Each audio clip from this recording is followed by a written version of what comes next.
opgøre sig selv. Yes.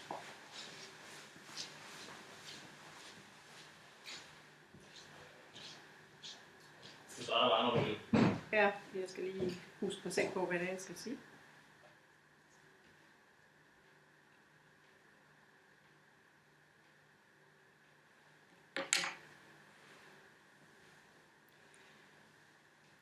Ja, nu har I hørt noget om, hvordan pensionsydelserne fra det offentlige virker, og hvordan de forskellige former for pensionsordninger ellers virker og spiller sammen med ydelserne fra det offentlige. Det jeg så godt vil sætte fokus på, det er de muligheder, der ligger i den øvrige del af jeres formue. Det er dels de frie midler, som er et samlet begreb for jeres værdipapirbeholdning og de penge, som I har stående på kontoen i banken. Og derudover så er der ejerboligen. Målet med mit indlæg er ikke at komme med en helt færdig løsning til jer, men at sætte nogle tanker i gang hos jer, som kan danne grundlag for en individuel rådgivning. Og i den forbindelse, så vil jeg godt agitere for den individuelle rådgivning, I også har hørt Niels sige tidligere. Det er værd at investere i et par timer i et individuelt rådgivningsmøde som opfølgning på det her indlæg. Lad os starte med at se på boligen. Hvor mange af jer har i grunden en ejerbolig? Det ser ud som om det er jo hovedparten af de tilstedeværende. Men så kigger vi lidt på ejendommen. Og friværdi i ejendommen kan man jo have oparbejdet af mange grunde. I gamle dage, der handlede det nok meget om at komme til at sidde huslejefrit, så man med ro i sindet kunne... Nu gik computeren altså ud, jeg ved ikke, om du skal... om det står på noget tidslås. Ja, bare vi ved, så... Okay. I gamle dage, der handlede det meget om at få betalt lånene færdigt, så man kunne sidde huslejefrit og dermed ikke havde nogen forpligtelser, når man nåede pensionsalderen og skulle have sin folkepension. Dengang havde man måske heller ikke så store pensionsopsparinger, som I er i den heldige situation, I har. Det kan også være, at friværdien i ejendommen er opsparet med henblik på at give penge videre til jeres arvinger. Måske er I tænkt, at børnene skal have et godt og solidt grundlag at komme videre på, når I ikke er her mere. Det kan også være, at I har sparet pengene op til noget, I altid har gået og drømt om. Det kan være den Volvo, I aldrig har fået købt, eller en ødegård i Sverige, eller hvad det nu kunne være, en jordomrejse for eksempel. Sidst men ikke mindst, så kan det være, at der er nogle af jer, der har tænkt, at det vil være godt at have en friværdi i ejendommen, som kan supplere leveomkostningerne, når I når til pensionsalderen, fordi I måske tænker, at det ikke rækker med det, der er sparet op. Jeg har ingen facitliste for, hvad der er rigtigt og forkert i den forbindelse, da det er et helt individuelt spørgsmål. Jeg vil dog på de næste plancher forsøge at give jer inspiration og idéer og tanker, som bør overvejes i forbindelse med planlægning af jeres seniortilværelse. Men som jeg sagde tidligere, så den endelige løsning, den kræver individuel rådgivning. Hvis I ser på planchen her, så er der rigtig mange forskellige låntyper.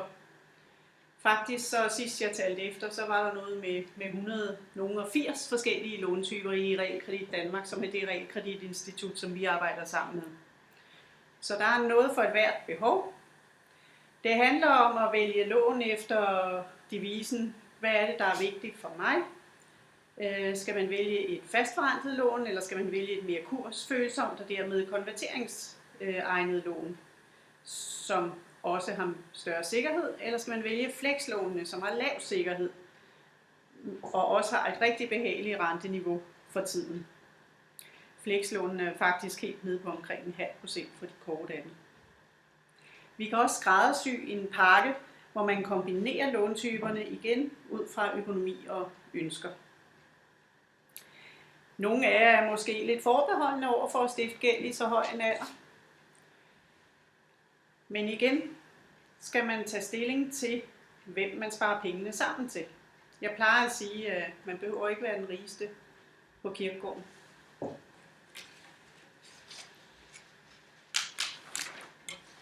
Der er også mulighed for at få indfrosset sine ejendomsskatter. men med den nye renteberegning er ordningen ikke så attraktiv, som den var tidligere. Desuden så er det lidt bøvlet, at man skal spørge kommunerne om, eller sin egen kommune skal man spørge om lov hver gang man skal have lavet om på lånene, der står foran de her enefrosne ejendomsskatter i ejendommen. Hvis I skal have rådgivning omkring indfrysning af ejendomsskatter, så er det jeres respektive bopælskommuner, I skal tage fat i. Den sidste del af formuen, jeg vil nævne, det er de frie midler, som dækker over, som sagt, over investeringerne, altså det I har i aktier og obligationer, og så jeres indestående på bankkontiene. Det vil sige det, I sådan har samlet sammen af penge ud over pensionsmidlerne. Det er måske noget, I har sparet op med tanke på at have nogle reserver til pensionsalderen. Igen er der rigtig mange muligheder. Måske skal der indfries noget gæld med de penge, I har sparet op, eller måske kan det betale sig at omlægge midlerne til den del af formuelagkagen, der hedder pension. Det er alt sammen noget, vi kan afdække, hvad der er det bedste for lige præcis jer ved sådan en individuel rådgivningssamtale. I forbindelse med jeres beholdning af aktier og obligationer, så vil det under alle omstændigheder være en god idé at få lavet en investeringsprofil, som afdækker jeres tidshorisont for investeringerne. I skal ligeledes have afdækket på den her investeringsprofil, hvor risikovillige I er, og hvad I har af krav til løbende afkast fra papirerne.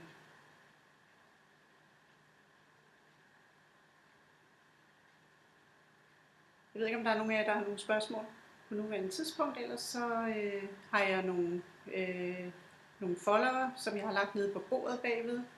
Velkommen til at ringe til mig, og jeg har også taget nogle visitkort med, som I kan tage fat i mig efter det her kursus. Jeg gik altså ud igen. Jeg synes, der er en super god struktur i talen, altså man ikke, altså det er noget informationstungt på en eller anden måde. Ja. Men det, der bliver gentaget, er det helt rigtige. Individuelt møde. Ja. Og der er de her muligheder, ikke? Ja. Super.